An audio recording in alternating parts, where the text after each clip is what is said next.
The following Zoom meeting has been approved for audiences to wake up and think clearly. From the Clear Thinkers Association of America, Inc. The film advertised has been rated WUTC. Closed-minded, cracked open. Some material may be inappropriate for the childish mind. Cordial, thought-provoking discussion on wisdom and compassion may develop. For more info, visit wakeupandthinkclearly.org. That's wake up, the letter N, think clearly, no spaces, .org. Thank you. Oh, and Buddhism for Happiness .site. Buddhism, the number 4, happiness .site. Thank you.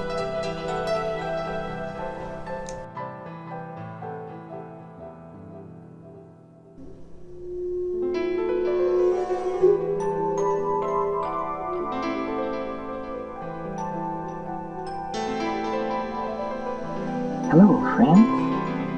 Welcome to Wake Up and Think Clearly. Don't think twice about it. Just join us. It's August 29th. That's a Saturday. It's perfect time for thinking right. Great time for meditation. That's what we're doing. We're meditating out loud. Yes. This is so important for a lot of people that are so stressed out, so depressed, so afraid. Nowadays, especially with COVID, they can't stay. Everything sucks. Everything is scary. And there's nothing like a good conversation with a couple of friends, and to put things in perspective. This is so relaxing. Yes. On Wednesday night. Sounds like a good idea. Oh, Justin is in the house. Oh, Hello, Justin. How are you? Let's see. Can I see you? Yes, Justin, I see you. You're muted, so... I'm going to go get a cup of coffee. I'll be right back. Can you hear me? Is this any better? Oh, that's excellent. Oh, okay. How are you? Yeah, I'm okay. How are you?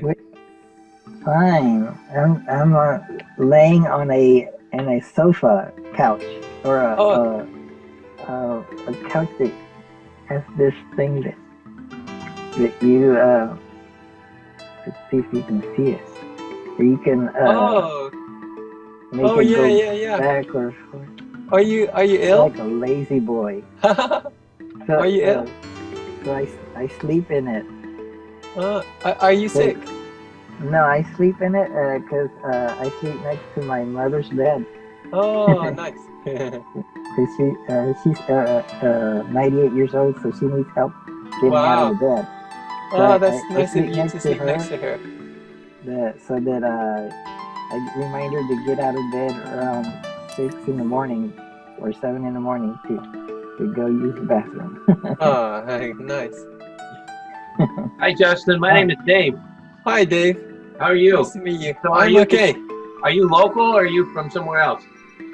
You from Florida? I'm in London right now. Oh, you are? Yeah. Oh, wow. So were you born and raised over there or are you from somewhere else? I'm half Irish, but I grew up here.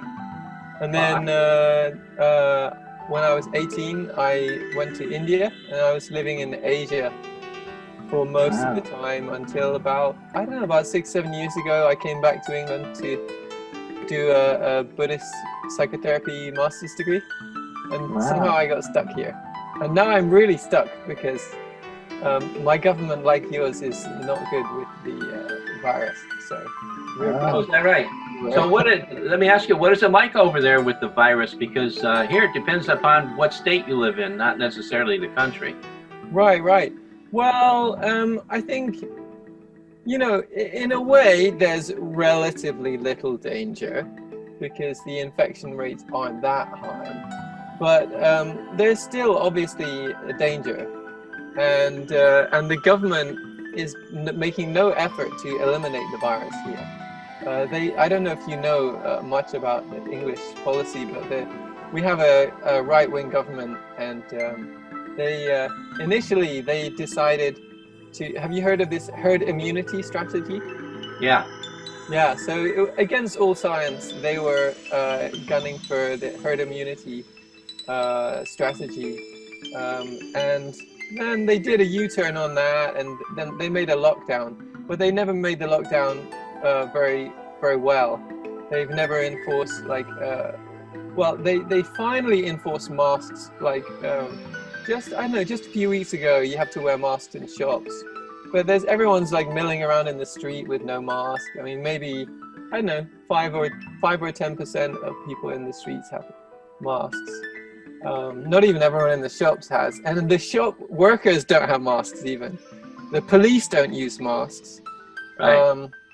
The advice from the government has been, really, really bad. I don't know if you know, the chief advisor to the prime minister got corona, and then according to the rules, then you can't, you've got to stay at home. He didn't stay at home. He drove his kids and his wife like miles and miles away to a different city, and then his excuse was he was driving because his eyesight was bad from the virus, so he wanted to test his eyesight by driving his kids in the car, and then his government supported that. So yeah, that seems like a good idea.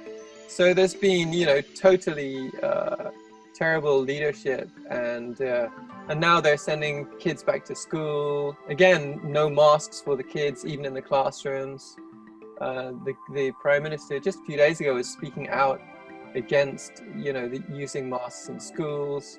So at the moment there's no hope of like eliminating the virus in this country. Well, the thing is, actually, and what I understand is the virus itself is just another strain of the flu that attacks basically elderly people. And to me, the thing is they never close things down for the flu. I'm an Uber driver too. Right. So I'm out in this every day. And I've been out in this every day for the past 6 weeks, and it hasn't affected me at all. But yeah, it's true. Like most people, it won't affect. Like most people won't catch it, but like those who do, and the older we are, the more high risk we are, or if there are any underlying conditions it increases. I think you're in a way what you say about relating to the flu. I would say it's not. It is one of the family of coronaviruses, right? And I think flu is a kind of coronavirus, right? Yes. Yep. Yeah. But then you get different members strains of that family will have different risks, So I think more people have died of corona than, my memory doesn't remember all the figures. But if you look at like how many people have died of corona versus the flu or many other sicknesses, even just this year, then the statistics are actually, they show it's considerably different than just like any normal flu.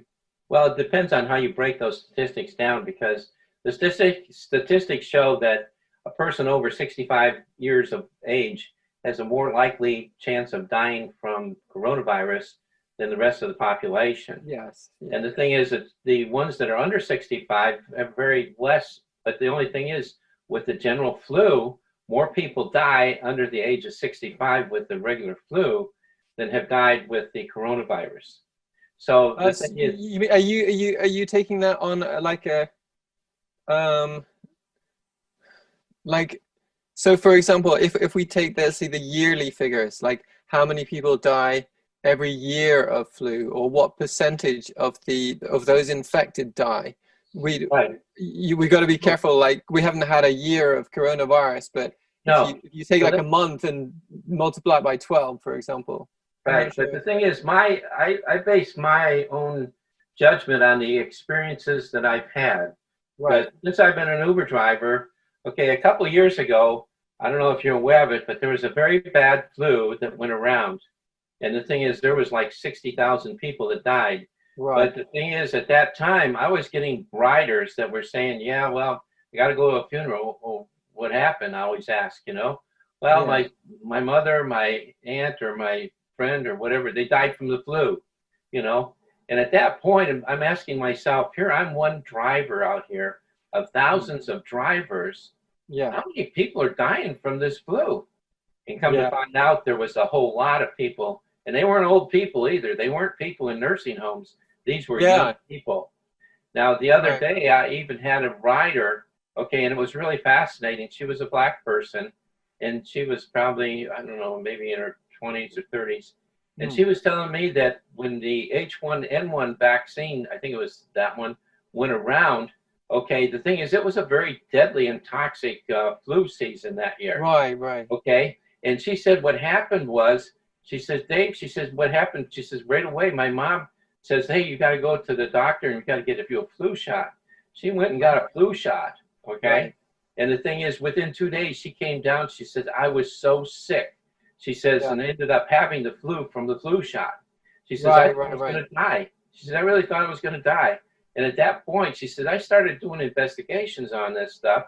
And she says, because she was black, she found out. And then I had another writer is within that same day that said the very same thing. That the thing is that the American companies, like these big pharma companies through Yeah. Bill Gates, that they were using black people in Africa for testing for guinea pigs to test these vaccines and things out. And Right. now it's come out that the thing is, what did you hear the other day in the United States? I don't know if you heard this or not. They wanted to use black people because none of the black people are coming in for tests to take and do these testings on these vaccines. And first thing she told Oh, me, she says, this whole thing is not right. Everything that's going on is not a right thing. And I it's really true agree that. with her. So the thing is, when it comes to the coronavirus, I question everything about it because I It's don't good to believe none question of the big things. pharmas and I don't believe in the corporations.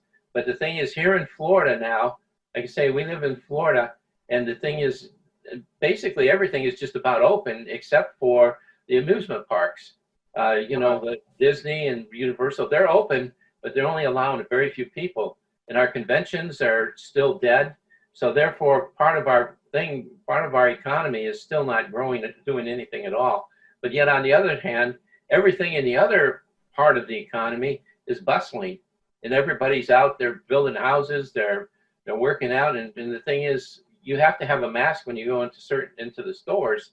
But the That's thing good. is, when you come out, nobody's wearing a mask. They take them off. Some people wear them probably like it is over there. Yeah.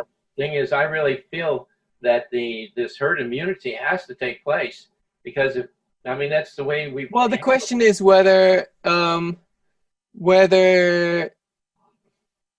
it is actually a good idea. Like, I mean, there's some question over whether, like, how long immunity lasts. I think some studies might have shown that. I'm not sure if anyone's clear yet on that, because maybe evidence is a little lacking. It's all quite new. But I've heard some thoughts that immunity might only last like 3 months or something. Now, whatever it might last, and the same is true with the flu. Yeah. Okay, the thing is, it's a virus that is still there, a living virus that is in the population. That even if it comes back, it's something we have to learn to deal with. Yeah, but the thing about herd immunity is in order to have herd immunity, you need to get over a certain proportion of the population infected. Like if the level of infection is under that level, there is no herd immunity. So, and then and then herd immunity will also depend on how long the immunity lasts. So you might have to like get a certain number of a proportion of the population like regularly infected. All these things nobody knows, and the only thing is, Well, they're studying it more and more. But what do you for do is you example, take in Sweden's a good case because they, in contrast to most other countries, they decided to try for this herd immunity thing, and it's very clear. Well, it's clear for the medical community at least that failed. And if you look at the statistics on their death rate as a proportion of the population, for example, or their infection rates, then they're doing among the very worst in Europe. I think they might even be the worst, but I can't confirm that. I'd have to look at the statistics again. But it's very clearly been shown that failed. Sorry, I have to. I don't exactly know what happened there. All I can do is take and share with you what's happened here in the United States. We have one state called South Dakota. And the thing is, they never closed down. They always allowed. But the thing is, they practice distancing and wearing a mask and all this other stuff. And just recently, they have a big biker convention out there. I forget the name of the town, but there was over 100,000 people there. And the thing is that so far there seems to be no repercussions from this. Well, Trump had a rally in Tulsa, didn't he? And we saw that there were repercussions of that. Oh, that's true. I mean, the thing is, whenever you're going to get around people, when you go to the grocery store, you're around people. You don't know what that person has had before you. That's just like last night, me and my wife were talking about, you know, the thing is when somebody goes, if they have a vehicle and they go to a gas station and they pump their gas, when they touch that handle on that gas pump, somebody else just touched it before them. And the thing is, this here disease transfers through that type of thing. Yeah, well, also through the air though, like, and you were mentioning before about like masks in the shops there in the States, but maybe not outside. And it's definitely we're more at risk in an enclosed space than we are outside. I mean, I think people at high risk, it would be good to wear masks, you know, even in the street, you know, unless you're in the countryside and there's no one else on the street. But and black people as well are more susceptible than others. They're kind of well, if I talk to a lot of black people, and you know that there is not what is being experienced and being felt really in the black community here. I think that we have to. I think it's all propaganda to differentiate between personal experience or the experience of a few people we talk to versus like grander statistics. For example, I've never had cancer, so I could say, you know, let's say if I smoke and I've never had cancer, I've been smoking for years and I've never had cancer, so I think it's fine.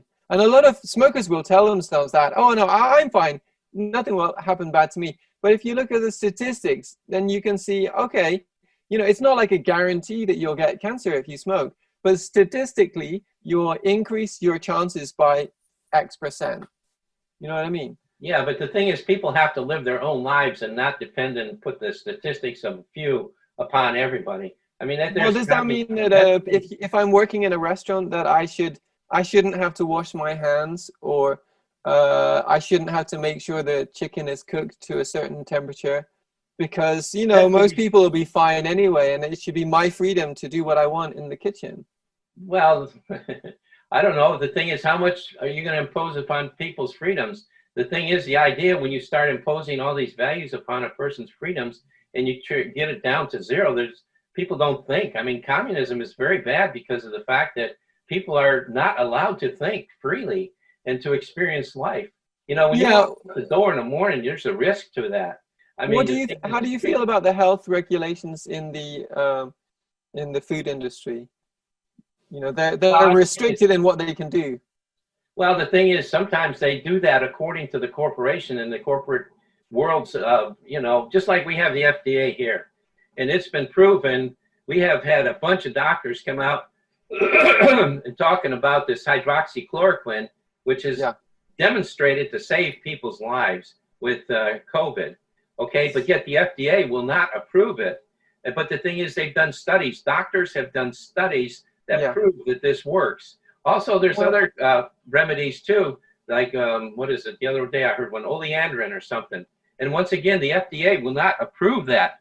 And we have people in the doctors industries and in the political industries that are purposely trying to create this to kill more people for a political value. And I think I really sympathize with your distrust of certain authorities, and I really share that. And you mentioned before about pharmaceutical industries, and it's such a huge industry in terms of money. That they are highly motivated to act immorally. And I think, you know, in part it's the nature of corporations. I don't know if you might have seen a study. There was a kind of psychological analysis of corporations as entities, and it was shown that when you analyze the behaviors and functionings of big corporations, they basically function like psychopaths. Like what? Psychopaths. Oh yeah, that's true. That's what's going on now. And the Yeah. thing is, I don't know if you've seen this, but there's a video out there. They won't show it on YouTube. They took it down from YouTube, but it actually shows how all this stuff goes back to, in our country, to John D. Rockefeller. And I didn't know that he took and did certain things as he did to create the pharmacies that we have, pharmacology industry that we have today.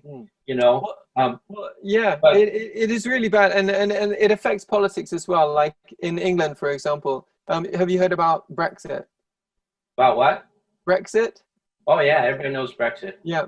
Do you know the main reason why Brexit happened? I really don't understand the whole thing totally. I know the thing is it all has to do with the European Union, and that the English wanted to take, and there were a portion of the population that wanted to break away from the European Union, probably because they had too much control. And I dare say that that there was a great influence, a corporate influence on that too. Yes.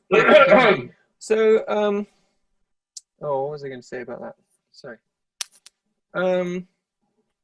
The newspapers and, sort of media in general, but especially maybe newspapers, are controlled by a few people. Rupert Murdoch, I guess, is the main guy.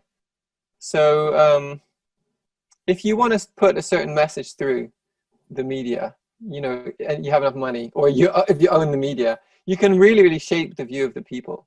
That's what's happening here now. Yeah. So a lot of people, that's what's kind of generally happens everywhere. And some places worse than others. I lived in China for a year. So in China, like, media is really, really controlled by the government. In England and America, I would say it's not as bad as that.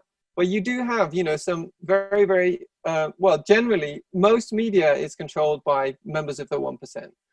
And that presents some great risk to the people. But what it seems to me is, have you heard of the City of London? So there's London, which is our capital city, but within London, there's a small part that's actually called the City of London. Are you aware of that? No. Okay. So it's like probably the oldest part, and it's like super rich, and that's where all the big banks are and stuff like that. That's like Manhattan in New York. Oh, maybe. So that is the center of, I guess it's probably the center of the world's international money laundering and tax evasion. And the Bank of England not the Bank of England, the City of London, that whole crew, they store their money in offshore places like, I don't know, Jersey, Guernsey. There's some territories that the UK owns. And there's also some small islands dotted around the world that they used to be part of the empire, and they gave freedom, but they actually still control, and they have banks there and stuff. So if you're super rich, you want to hide your money. The City of London is one of the key centers, and it's a big part of the UK economy as well. And the EU were making rules to basically against certain kinds of tax evasion and things like that, to make, I know, it was something about transparency of banking. So it was going to devastate the City of London's industry. And it seems like, now I can't guarantee that this is the reason, but it seems like that's maybe the major reason why the Conservative Party in this country wanted to leave the EU, so they could continue their money laundering, tax evasion empire. And this isn't just for English people. This is like, African dictators harvesting the money of their population and keeping it in offshore accounts. But of course they can't tell the British people, oh yeah, we want to continue our criminal enterprise. Can you help us out? So they'll make up nonsense. They'll say, oh, immigrants are coming and stealing all your jobs, and and they're ruining the NHS. And if you analyze the data, immigrants to the UK contribute significantly more than they use, specifically with the NHS and in tax in general. Not only that, but the immigrant workers make up, NHS is our national health service. So, you know, anyone who's sick, you don't have to pay anything, you just go and everything's free. You think that's good? Well, definitely. I mean, if I got sick, for example, if I broke my leg or something, I don't need thousands of pounds worth in bills. I can just go with no questions asked. They will do everything. Why would you want to do that? I mean, because the thing is, like here in the United States, I don't know what it's like over there, but the thing is, like 30% of the deaths that are created in the United States are created from people that go to the hospital and through misdiagnosis or something that's done in the hospital, these people die. I think that happens more in a for-profit situation. For example, in the United States, you have a really unusually high rate of cesarean sections for births, for example, and the profit, the hospitals make a lot of profit from that. But if you compare that to any other so-called advanced country, it's radically different in the United States. That's just one example of. That's not where the deaths are occurring. No, it's just an example of unnecessary procedures that they will. Right. Once again, being an Uber driver and everything, I get the opportunity to talk to a lot of different nurses. And when I put the question up to them, what they're saying, especially now, what's happening is people are taking in, because everything is technology and everything. Yeah. Somebody may make a mistake of, the amount of milligrams or whatever a person is supposed to have. And they end up giving them an overdose and they die. I mean, that's just one. Sure. So definitely, if you go to hospital, you're at risk of, you're putting yourself at risk when you go to a hospital, just as you are putting yourself at risk when you enter an Uber car, because there's a chance that your driver will crash. On the other hand, there's an extremely high chance that your driver will take you to your destination. Right.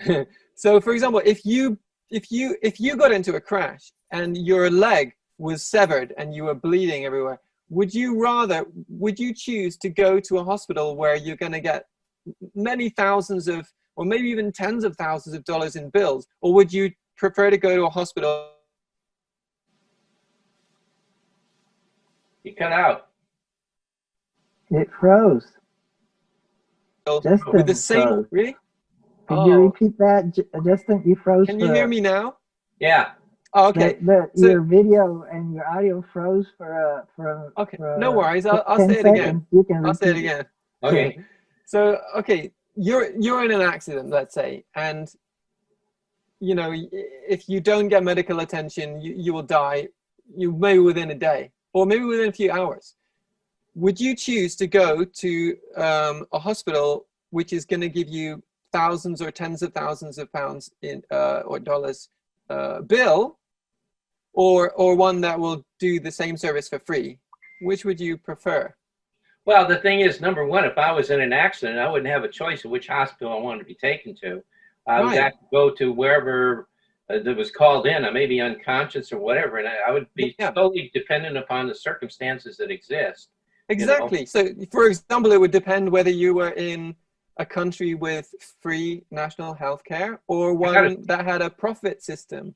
I got a story for you from a rider, that I once had here. The thing is, the whole thing is a mess as far as the health insurance and everything, because what happened was this young lady, she was like 21 years old.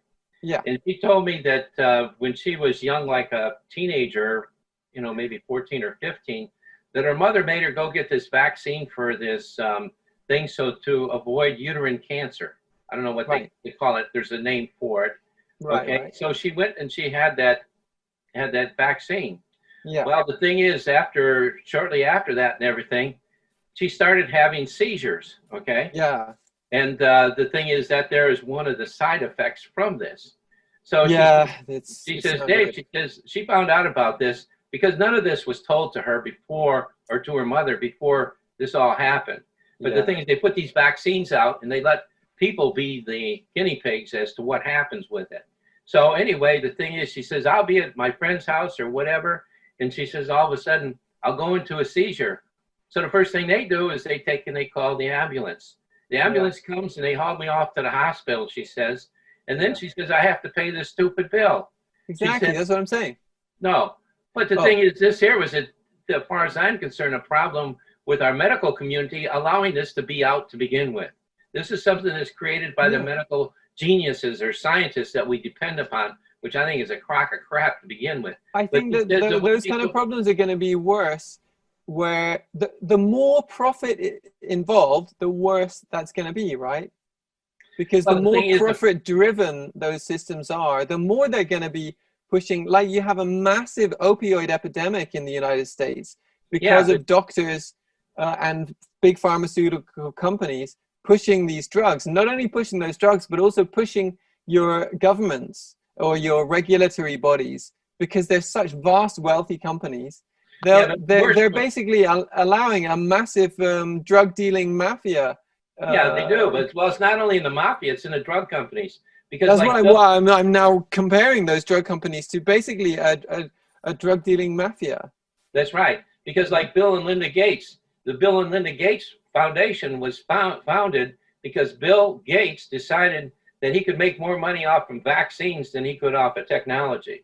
Well, I don't know exactly which individuals are responsible, but if you compare, for example, the United States that has that profit system to countries that have a national health service, like England or Scandinavia, or I don't know exactly what they have in Canada, or Cuba, for example, then I think you'll see, there's a significantly greater problem with, specifically in this case, the opioid epidemic. And the opioid epidemic in the United States. That's a different thing. That there's created, by all the depression and everything created by our psychologists, supposedly doctors again. Well, definitely, yeah, depression and so on has a lot to do with that.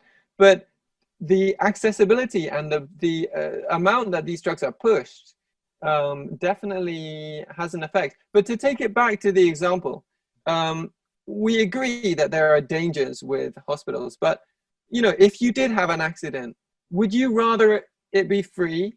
I don't have that choice. So you're creating a theory of something that doesn't exist, that can't exist. So I'm just comparing, like, let's say the system in the country that I'm sitting in and the system in the country that you're sitting in. So because if you're thinking about whether it's good or bad to have like a health system that's paid by taxes that anyone can access. No one has to go bankrupt by being sick, here. No, the thing is, you can't lose a dime. That is ridiculous, because the thing is, the profits that a government-run healthcare system, that the doctors, and not only, the whole thing, as far as I'm concerned, is a mess. Because the thing is, they want to take and force people to go to the doctor, that if somebody doesn't want to go to the doctor, like this young lady, that if she didn't want to take and have that shot, she should have that opportunity not to have it. Yeah, so in England, it's like that. I've been to the doctor, I've been to a hospital 3 times in the last 8 years, I think. One to get my finger sewn up, and another time for helping a friend who was going there. He was very unwell. Maybe a couple other times to visit my father. But for myself, to have something done to my body, only once in like 8 years. Yeah. Well, in fact, maybe that's the only time in. That's the reality of it. I mean, but the only thing is, how much is being paid to the system for you to go there once? Much, much less than you pay in America in your taxes. If you compare, you could compare to your nearest neighbor, which is Canada, but Americans pay. The Canadians come down here times to have more operations. I'm not sure that's a statistically viable statement. That whole thing is a mess. When I was in high school, was the year that they passed Medicare here in Florida, or not in Florida, but in the United States. And I remember that used to be the debate topic. And my uncle was a doctor, and they all felt it was the wrong thing to do. Because the thing is, what happens is when you take and pass, universal health care, like there's a big fight between, the herbalists and the, what do they call them? The people that just naturopaths. Yeah, right. Naturopaths. There's osteopathic doctors. Oh, osteopathy is great. Yeah. Homeopathy. Homeopathy, I will reserve judgment. Osteopathy, I have great respect for. But there's so many different things that they want to take in control.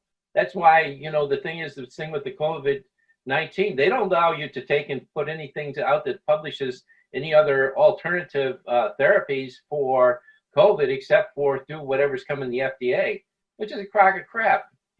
I mean, there are just so many things that once they gain control. About what is it? Hydroxychloroquine. Yeah, well, that's one of them.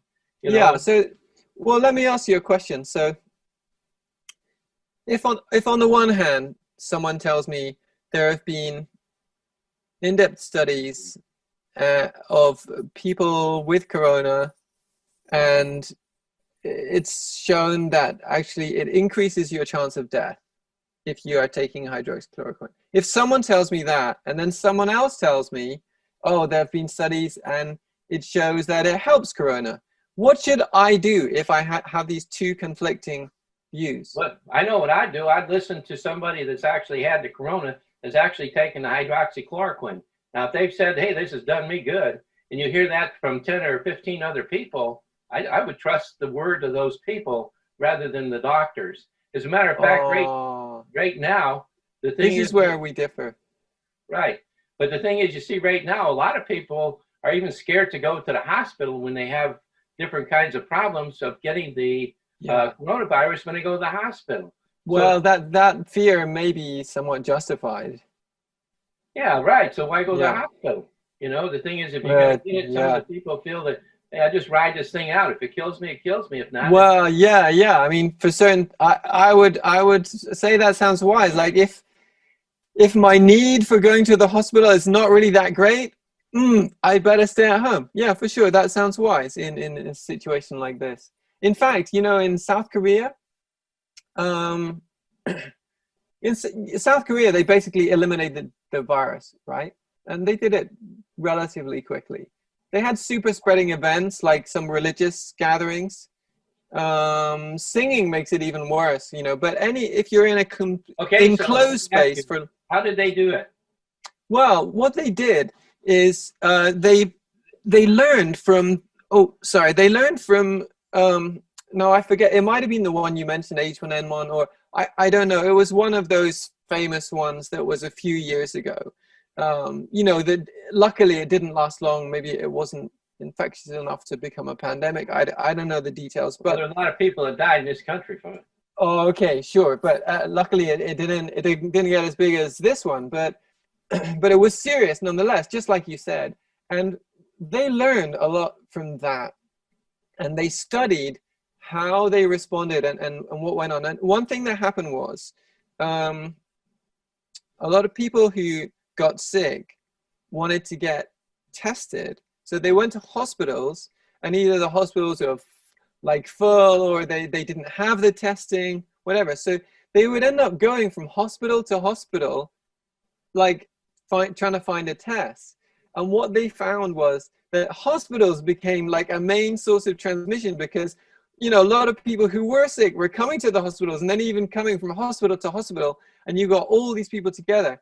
So they made a strategy for response, and they made an infrastructure, or at least part of that, in preparation, so that when this virus came, they very quickly set up mobile, like drive-through testing sites, like all around the country, so that testing was very easy, and the process of testing wouldn't lead to more infection like it would in an open hospital, So, and that combined with like track and trace, which is, sounds a bit Big Brother, track and trace. And certainly in any normal situation, I don't want to be tracked or traced.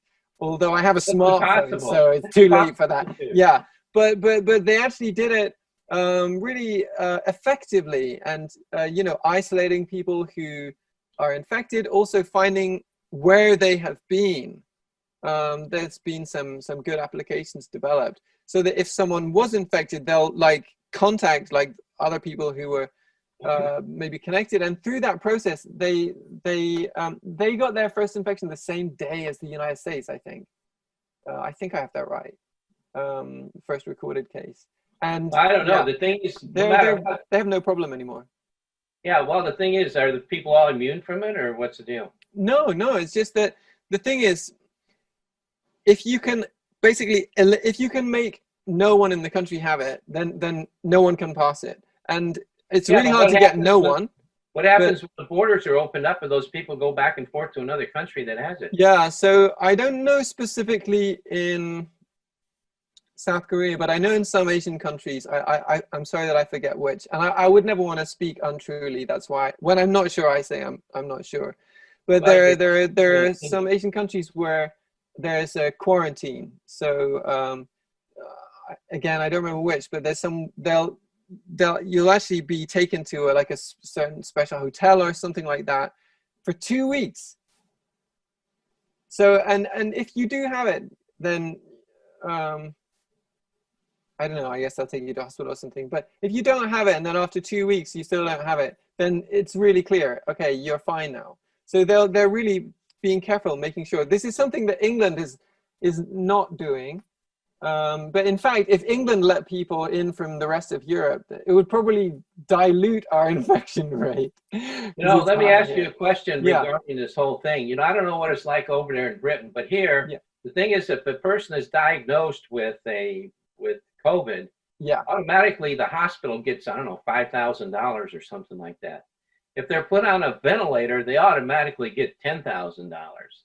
I mean, to me, here, this whole thing with COVID, is sort of like an incentive of capitalization, to take and have more people diagnosed from COVID.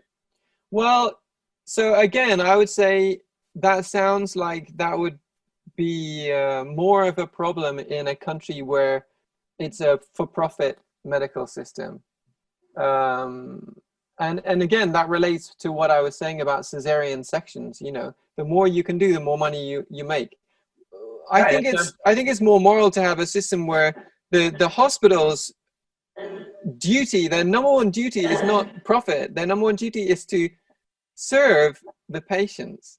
And well, that's a nice utopian thought, but the reality of it is hospitals are in business to make a profit. Well, check out the systems that there are in, I could recommend checking out the English system, but our Tory government has, over the last 10 years, they've been systematically defunding our service. They're trying to make it totally fail so they can sell it to like American corporations.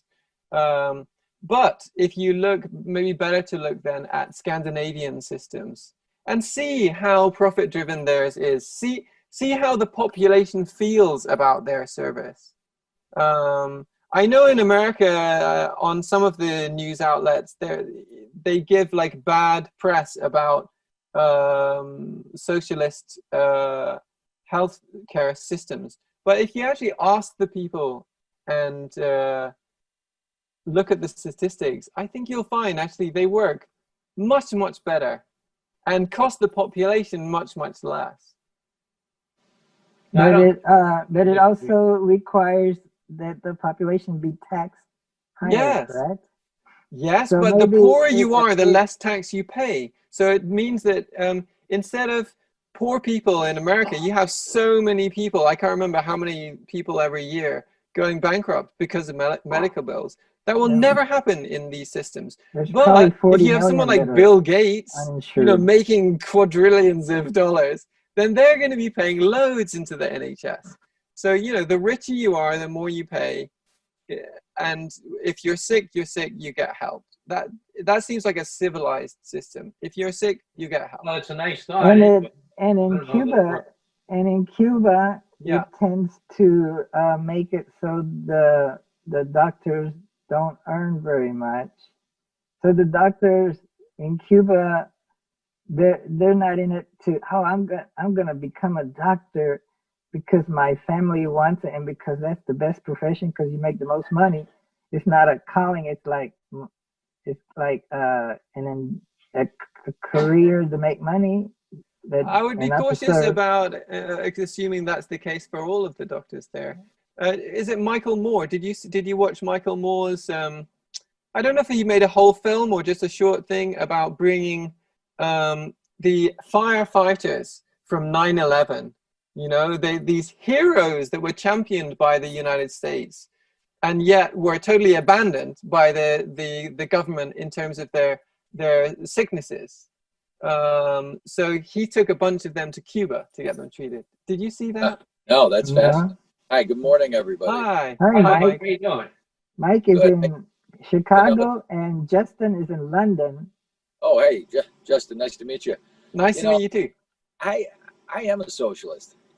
Great. And I mean that in the sense of the word that I enjoy society. I enjoy people. I feel as if, you know, we have a funny thing, and humans have a funny thing. You know, you have a name for something and all of a sudden it represents something. But man, getting together and discussing things and coming up with solutions together.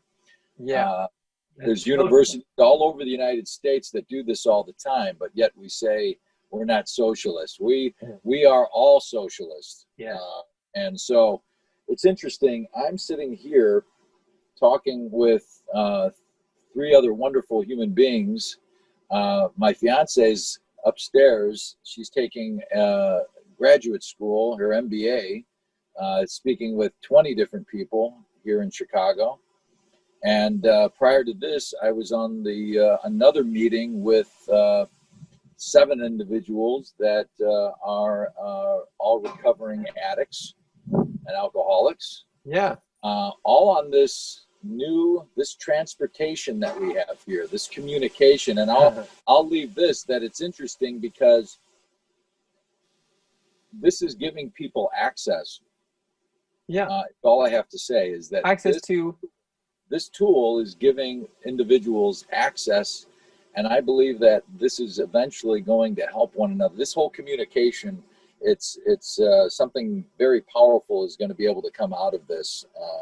So this type of vehicle that we're using, it already is, you know, but I think more people are going to have access to one another because of this Zoom. What do you guys think? I think you're right. Yeah, And, you know, the thing is, when I first became exposed to Zoom, which was a couple years ago, you know, I thought it was the most unique thing because it would allow families even to come together to speak together and see each other and stuff. But the only thing is, our country has been so divided and so divisive that people that are even in families don't even come together to speak. And even with the Zoom capability and everything, it doesn't happen that much. I think FaceTime was a precursor to all this stuff. You know, where people could take and actually look at each other when they're actually talking to And one another. Skype.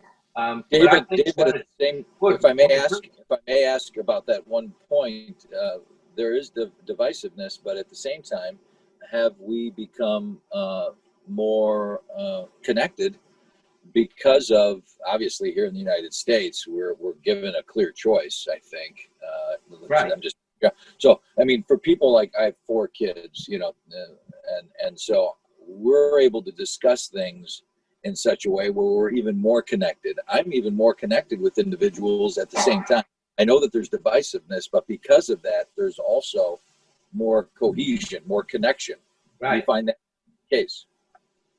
Well, I think it's a good thing, Mike. I really do. I've said that from the beginning when I first seen it, you know, where people come together. But to me, it appears though that more people are coming together with more of the topics that they're interested in and that they find interest in, which I think is really also very, very good. As a matter of fact, earlier today, when Luis was on the thing, I took and I proposed something that, you know, that next week in the early part of it, what we're going to do is take and have a portion of it dedicated to learning how to do video clips, you know, where people can take and, you know, whatever is on their mind or whatever, formulate things in a little video through clipping from this or that or whatever's important to them, okay, and be able to share that, you know, with others. What we're trying to do is take and make it so that, you know, this communication form can be used in more different ways than, you know, just this. But stuff like this, to me, like where we have people that come together that have a common interest or are sort of curious about something, is one of the most wonderful things that to me has ever happened. And I think it's really, really great because I think it allows for more communication than actually what was there before in many different ways and pulling people together with more of a common interest that people can actually learn from, and whatever's on their mind or whatever they're learning about in life at that particular time.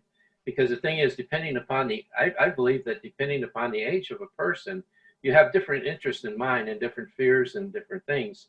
And by using this form of, communication, I think it can unite people together in a very good way, Yep. But also can be used for destructive purposes too. So, you always have both those elements in all That's things. true. That's a good point. So. Justin. Yeah. What's the name of the instrument, the musical instrument? I guess it's from Japan or Asia Shakuhachi. that you an expert on. Can you show it to us? Oh, sorry. These ears don't reach very far. Hey, folks, I'm going to have to be gone now. So it's nice meeting you, Justice. Nice meeting you too. Was it David? Yeah, David. Yeah. Yeah. Nice to meet you, David. You seem like a really nice guy. Nice seeing you again, Mike. I wish we had more time. David, wait a few minutes. Thanks, David. Okay, we'll see you all next week. David, wait a few minutes. What? For what? David, wait a few minutes. Maybe Justin will show us something. Oh, that he can show you. That's fine. I got some things I have to do. So David's busy. Oh, that's a flute, huh? Yeah, it's a kind of bamboo flute. This is one that I made. Wow.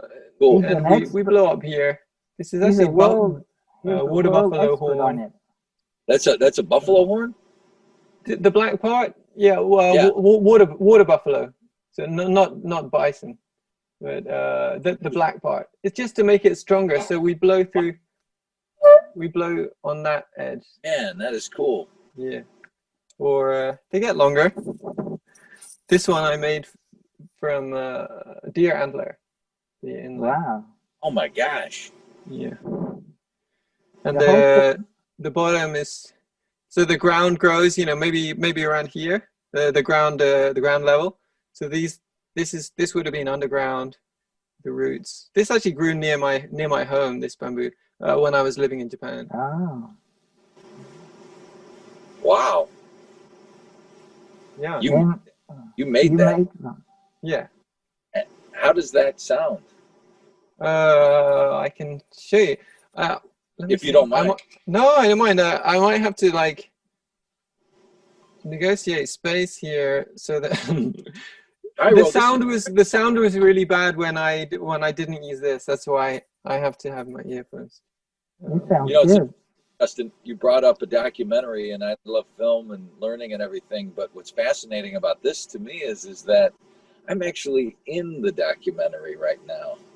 I'm with you in it, and it's being created as we speak. And of course, you know what I'm saying? Yeah.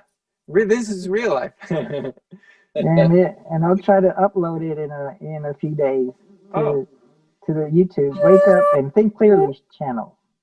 Oh man! So I'll give you a little sound from this small one. This is so close. I don't know if this can be the sound's gonna get through okay or not. But we can hear it. Well, I'll give you just a little rendition of a beginning of a Kinkoryu piece.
That was very good.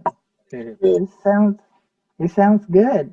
I drifted off, Justin, and where I was at was it's fascinating because we're all together right now and sitting in different chairs.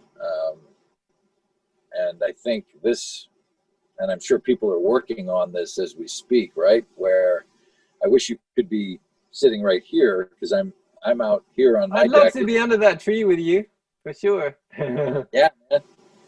And it's fascinating because you know, I was actually this sort of going on a mental trip this morning, and I thought it would be very interesting to see as I'm speaking right now. If you know, they say that pictures say 1,000 words. Wouldn't it be fascinating right now as I was speaking, you could actually see the pictures, that there was a way that you could see that my words right now were creating the images I guess of that's what what I'm our saying. mind is for, Yeah. right? But to be able to, yeah, you're doing it right now, right? But Yeah. as I was sitting there with you, I was enjoying my cup of coffee while you were playing flute because, quite honestly, what I've always wanted in my life was to be around, and I have been around musicians all my life, fortunately, like most of us. Yeah. And to be able to share my morning listening to a man who's playing a bamboo flute who made it. Now, how cool is that? But you're in London right now. Yeah, that's true. You want I to hear hope the bigger one? Yeah, man. I'll play you a little. Maybe I'll just play the shortest piece. I don't want to bore you guys. No, go on, man. Whatever you got. So, yeah. Well, you'll have to see just what you see.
Wow.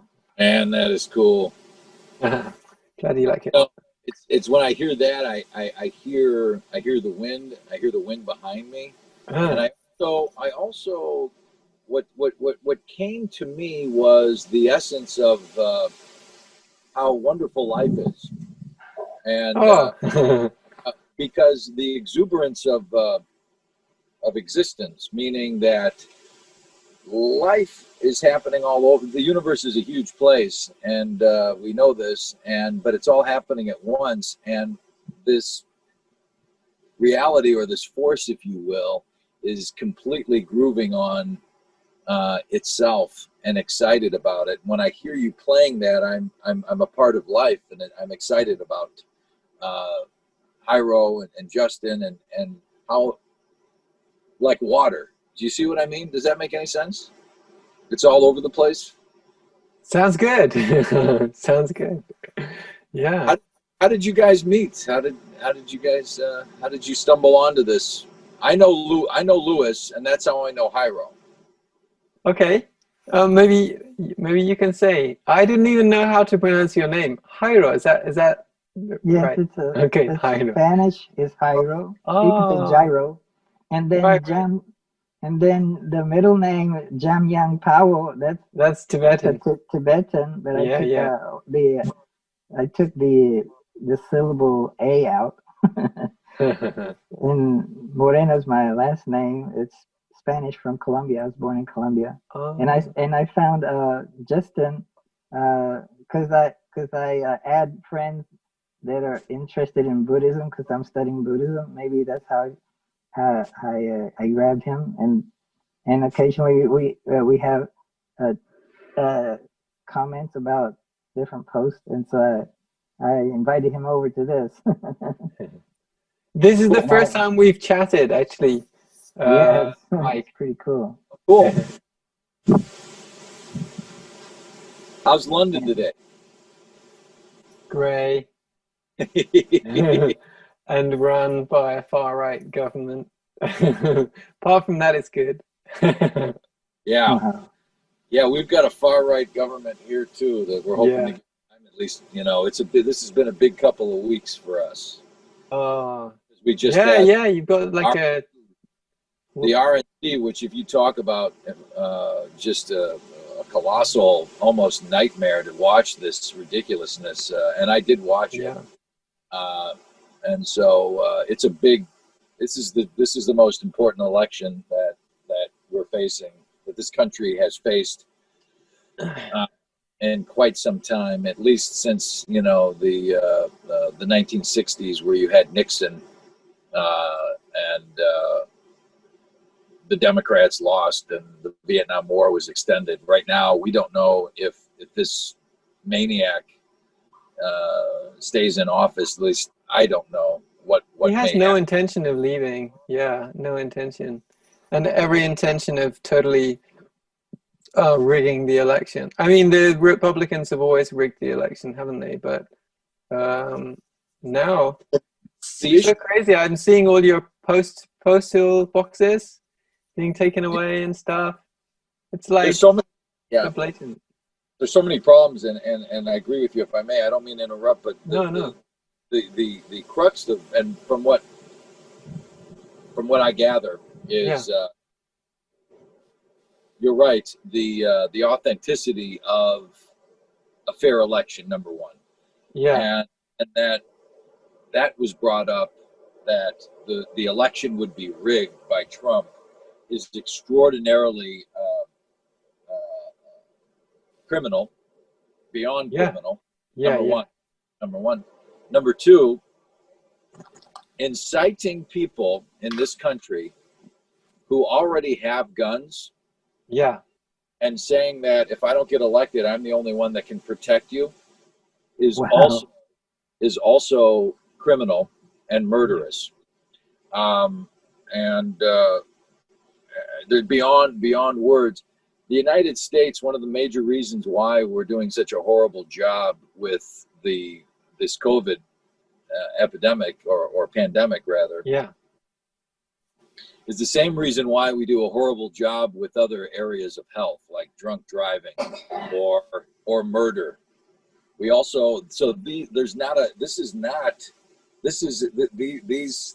problems are identical. Why do we have so many people in prison? Why do we murder people? Why do we have shootings?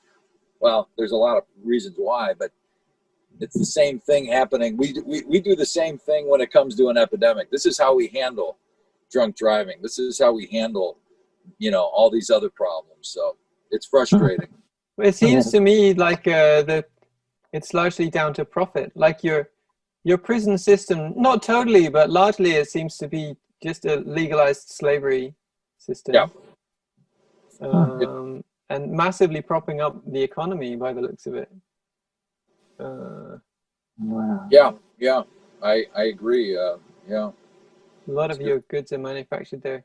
And then the elections, or the police, they seem to be like a white supremacist terrorist organization. I'm not saying every policeman, but the police organizations. That's what it, from over here in England anyway, that's what it looks like. It's really crazy. Even that 17-year-old murderer who was fully supported by the police, murdering people just the other day. Yeah, that was just north of here in Kenosha. Yeah. Wow. So it's like super crazy. It's kind of like watching Nazi Germany, except it's today and it's in color on our screen. Yeah. And we don't know the ending yet, which makes it worse. Maybe. And this morning I woke up at 6:30 a.m. Because I set an alarm and with an app called Alarmy, and then it takes me to a like news or entertainment or like different stories that I could click on. And so I clicked on one about the economy and what they're predicting. It sounds like they're predicting that there's going to be some inflation for the next, or I don't know if it's going to start right off, but maybe it'll just go up for the next 5 months or something. They predict in the United States, maybe because how the economy is not starting, and maybe they have to keep adding more and more money to keep things afloat, and so maybe that's going to cause an inflation. Maybe. I think economy in the world is, I don't know, maybe I'm naive, but it seems to me like it's entirely stupid to aim for economic growth, continual economic growth. No closed system can have perpetual growth. It's like a 7-year-old should be able to understand that. I agree. I think just the word economic growth, I hear this. It's the same when I said socialism too, or just these words that we throw around. What does economic growth really mean? It's like a tumor. Well, I mean, it makes no sense. I mean, and here's the deal for me. Look, I'm in business. Yeah. I understand. I understand about money to a certain degree. And let's call it the way it is.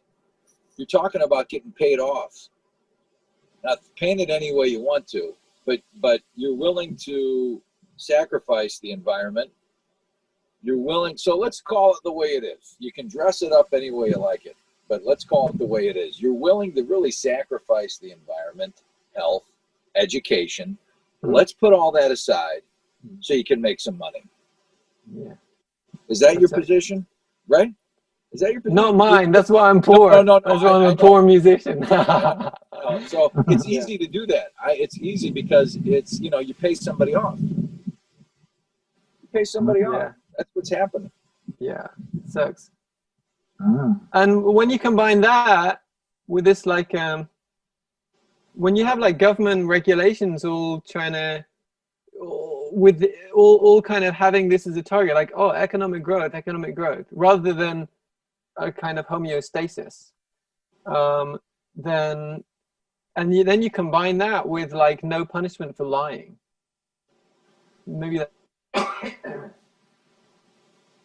that's the worst combination. Like most irrational things in my mind as well, and something that maybe disallows democracy, or the democracy that people think the word means. If you don't punish politicians for lying, then your system will be totally screwed, like England or Right. America. You know, Right. It's true. that's, even if you just made that law, like, okay, it's a criminal offense to deliberately lie and deliberately mislead the population in your role in government. Right. If that were made and enforced, I think that so much would change, you know. Yeah. Right. I agree. I mean, we try to do that here, right? Oh, I really? mean, we have these things, right? We have journalism, we have free press, we have courts. I mean, for crying out loud, they tried to take Trump to court for, you know, they wouldn't show up. You know, we prosecuted him. We prosecuted him. For you know what I'm saying? for It lying didn't or for work. other stuff. It didn't work. It didn't work for hiding. So this is the struggle. Yeah. This is an absolute struggle. It is. It's you know, yeah. You have even worse. Yeah, there in the United States, it's crazy. It's as if a lot of your system was based on some kind of trust system. So when someone says, "No, I'm not going to play the rules," then everyone's like, "Oh, whoa, we never thought that might happen. No, we don't have anything in place for someone just saying no."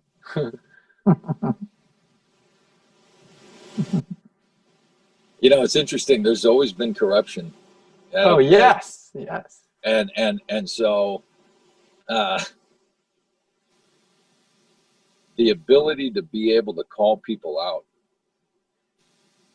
It was so stark to see the parade. I mean, Justin, Hyro, I don't know if you watched the RNC or any of the that what is RNC? I'm sorry, the Republican National Convention. Oh, I just saw some clips from Democracy Now!, I think. Yeah. You know, it's a political show, political stunts, one after another. It was like an infomercial for, you know, that's what it is, right? We all know this. Yeah. But it was done so horribly. See, the thing about it is that, I mean, the thing about it is that usually these political parties, it's somewhat presentable. You get it. You know what I mean? But this was so far off as far as being scary. And to have the Trump family standing in front of the White House, which, by the way, was illegal. Yeah. But to the have Hatch that Act or something. Yeah, that's not supposed to be a political forum, or having fireworks being thrown around at the Washington Monument. These are, neutral grounds for us. So this is a big problem, and a lot of people are calling it out, and so that's why, man, it's to be able to vote Biden in is a big deal for me. I'll tell you that. You know, on the one hand, there's the idea that lying and so on can be criminally, can be a criminal offense. Is that the right word? So if you could criminally prosecute politicians for lying, I'm not aware of any law like that, at least not in England. They lie as much as they want. Sure. There are certain things they can do illegally, but just generally, like, totally lying, like they did about Brexit, for example, like Boris Johnson did. And Boris Johnson got fired from, was it 2 or 3 jobs for lying? So he's a, convicted liar already. But there's that idea, and then there's the idea that just, if we call people out for lying, then that maybe that remedies things. And I think in the past it did to some extent. Obviously it never did fully, because we've had corrupt leaders since the beginning of time. But it had some kind of regulatory effect, and that's why the freedom of press is so important. But I think that whole principle is functioning differently now, maybe since like Cambridge Analytica and that kind of stuff. What is aware that? No. Oh, okay. Cambridge Analytica was a company. I don't know if it was maybe an English company or I don't know, a few different people. Who's the guy who looks quite like our other friend who just left the chat? Is it Steve Bannon? Okay, yeah. Looks somehow similar. He was involved with that. I don't know if he was a part of that. And if you look them up, Cambridge Analytica. Sure. Were they involved in the 2016 corruption of that the fix on that election? Yeah. Okay. Yeah. And they took loads and loads of data from Facebook. So they had loads of they could make really targeted ads, and they've worked with a number of smaller countries that we wouldn't hear about so often to help install leaders there. So you basically pay them to get you elected. It's obviously it's not always as simple as that. It depends, Sure. how big the competition is. But that was their company, and it seems like, and a lot of like Trump's campaign and stuff, and there were maybe the Republicans in general, maybe shifting, through working with companies like that. Yeah. There's been this shift towards like blatant lying, and bombarding people with all this information, or just making like outrageous things one after another, so you kind of drown people. And so some people seem to be saying like it's almost like they cracked a code. Just a second, Joe, let me call you back in a few minutes. Absolutely. Okay, bye. Yeah, and then since then it seems to be like this global phenomena. You've got Modi in India getting worse and worse. You've got crazy stuff in Bolsonaro, for example. You've got rubbish going on in Australia. There seems to be some kind of connection in this. Just like, okay, just let's just bullshit really openly now. And the trouble is, like most people, like you're saying about that Republican convention, to us, it looks like, oh my God, this is totally crazy. This is total bullshit. This is totally evil. But to a whole lot of people, it's emotional messaging. That's the way I see it. And so they're especially people who are maybe not as cognitively developed, or maybe lower IQ, for example. I'm not saying that people are good or bad depending on certain measurements, but that kind of more cognitive functioning rather than the more affective functioning, intellectual types are less likely to have be persuaded by that kind of nonsense. But a whole lot of people work on much more of an emotional basis. So if you give them statistics, or you show them evidence of people, their beloved ones lying and killing people and so on, they're going to favor their emotional response. And Trump is actually very skilled at connecting to people emotionally, in terms of fear. I agree. I agree. I think if we look at it from, and one thing, I know we all have to run here, but this idea of equality in terms of rights, fairness, in terms of making a living, or health equality, for example, all of these things. These are things that I believe in. The ethical role of environmentalism, the ethical role that business plays, which is very, we need governmental controls over business when it comes to government regulation, when it comes to health. We need government to step in and say, okay, look, we know that, like you said, it's all about profit, right? How much money can I make off of people? Yeah. Government has to step in because business is corrupt, and on their own, they won't do it. They need government regulation. Definitely. So this is what I believe, and now more than ever. So I'm with you. And let people know that, I hope you know this in London, and when you talk to your friends, that there are people here in the United States that, and that is the majority. What I just described there, we are the majority in the Right. United States. So I know that you said, hey, it looks like it's Nazi Germany over here. Well, in Nazi Germany, you know, most of the population were still like decent people. But the trouble is, it's easy. I mean, you can have plenty of decent people who are totally opposed to the regime. And on the other hand, an interesting thing is you can also have decent, effectively decent people who actually follow the Sure. dark side. Madness. You know? Yeah. Yeah. Which is So, very interesting, Justin, because yeah, part of the way the tool that was used was through media, was through propaganda, and at yeah, that time in the 30s and the 40s, through film, really, and through the advent of media. Media was really taking off. You could see how that was used. yeah. An interesting thing, and who was it? Who was the big propagandist for Hitler? He's Oh, very famous. I don't remember. But it's very famous. My mother was born in Germany, Right. and she was Jewish, and my grandfather was in Buchenwald in a concentration camp, and they escaped. They were refugees in 1939, and they had to hide in China because they couldn't get anywhere for about 10 years. They were in Shanghai until 1948. Mm-hmm.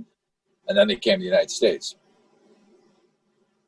So, I grew up with this idea of this is very fragile. This is very fragile. Yeah. But this idea of being sold bullshit, Yeah.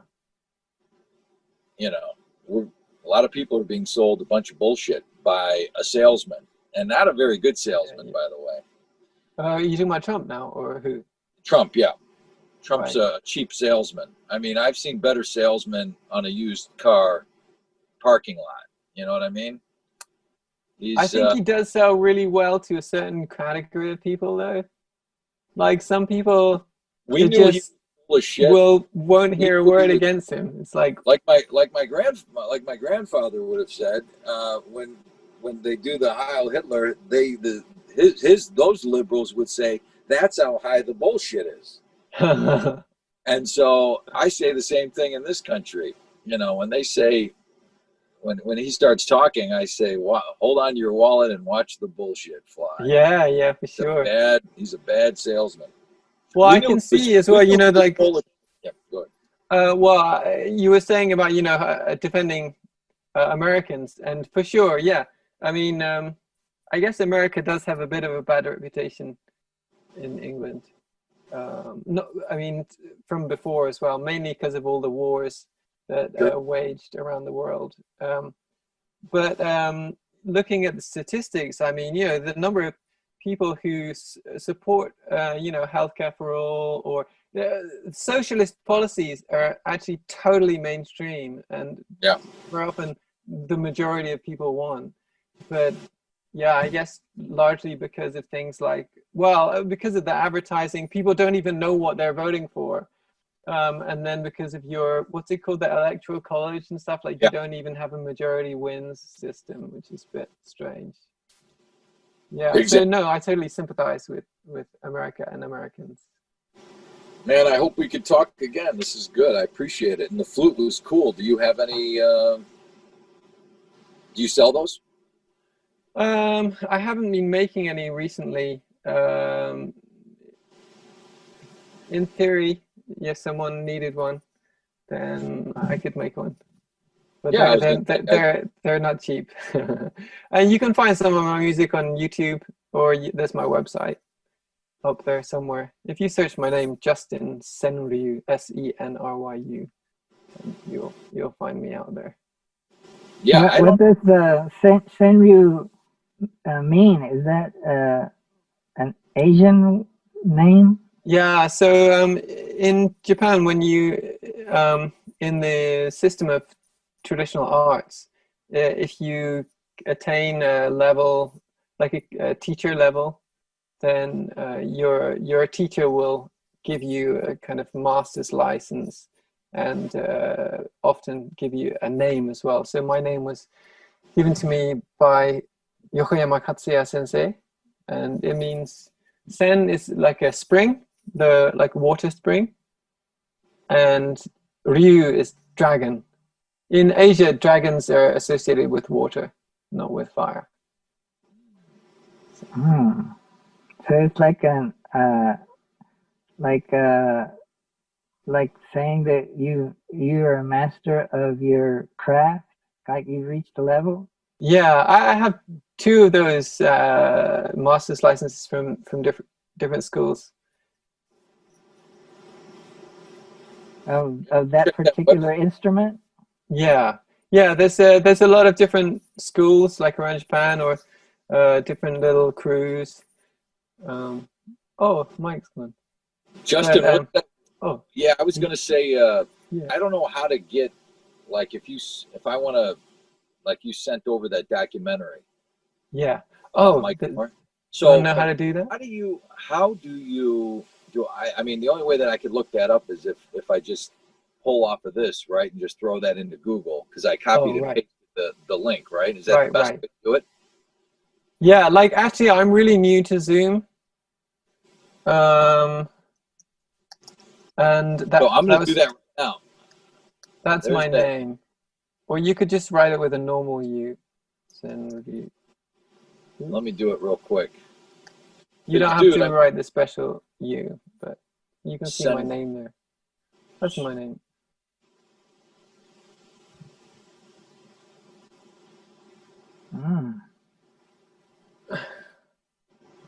I don't do much public stuff. I don't put much out there. That's cool. Mainly because I'm very disorganized, and partly because I'm maybe quite introverted. But yeah, we're sitting together now. Yeah, man. I'll put up my my email if anybody ever wants to reach out. Oh, you can find me on Facebook as well. That's a good way to connect if you want to connect through there. What's your business, Mike?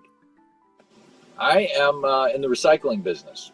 Oh, nice. So I'm a conservationist, an environmentalist. Great. And I'm terrible with email. Are you on Facebook?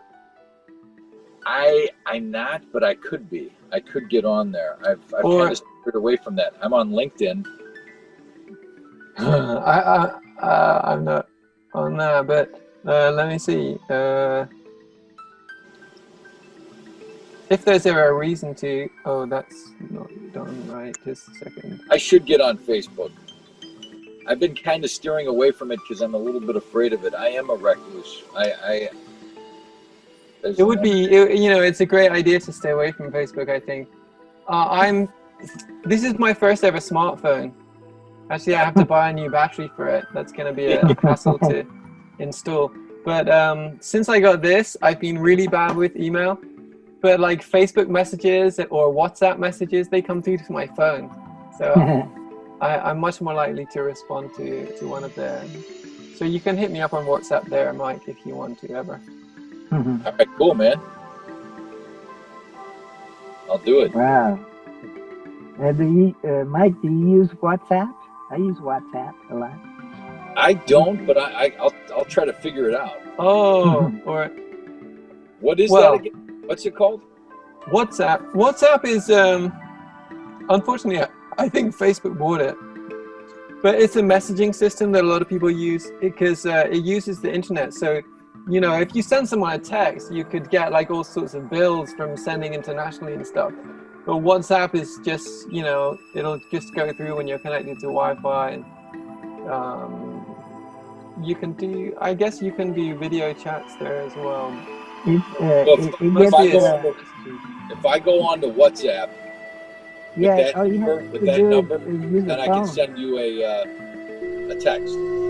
Yeah, I mean that's my phone number, so you can use that phone number for WhatsApp. You could use it for just a normal telephone call or a normal text, but or there's other apps, whatever. Yeah, WhatsApp is like a super duper text messaging system that it associates your phone number And so you bring in your phone number's contact, and if they're on WhatsApp, then you can add them to WhatsApp and say, hey, I'm on WhatsApp, and let's chat.